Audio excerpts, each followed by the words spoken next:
नमस्कार, जय महाराष्ट्र मित्रांनो। आताच्या क्षणाची सर्वात मोठी ब्रेकिंग न्यूज समोर येत आहे। ठाकरेंची मशाल या मतदारसंघात पेटते। काय आहे सविस्तर अपडेट मित्रांनो, जाणून घेऊया। महाराष्ट्रात यंदाच्या लोकसभा निवडणुकीची चर्चा होती ती मशाल आणि तुतारीची।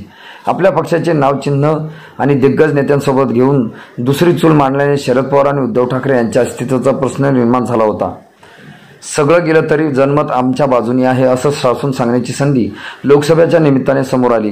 ठाकरेंनी ही शिवसेना कोणाची याचा निकाल जनतेच्या दरबारातच लागेल असं सांगत राहिले आणि तीच टार्गेट डोक्यात ठेवत लोकसभेला भली मोठी फिल्डिंग लावली। तब्बल महाविकास आघाडीच्या गोठ्यातून 21 जागा पदरात पाळत असल्याने बहुतांश उमेदवार दिल्लीत खासदार दिसतील अशी परिस्थिती मतदारसंघानंतर दिसते। म्हणूनच ठाकरेंच्या या 21 शिलेदारापैकी लोकसभेचं मैदान खरं तर दिल्ली कोण गाठतंय, कुठल्या मतदारसंघातून कुणाचा गेम करून हे उमेदवार खासदार बनतायत त्याचाच सविस्तर निकाल लागल्यानंतर आपल्याला समजणार आहे। मित्रांनो, तुम्हाला काय वाटतं? तुमची प्रतिक्रिया आम्हाला नक्की कळवा। भेटूया पुढच्या व्हिडिओमध्ये। तुर्तास धन्यवाद।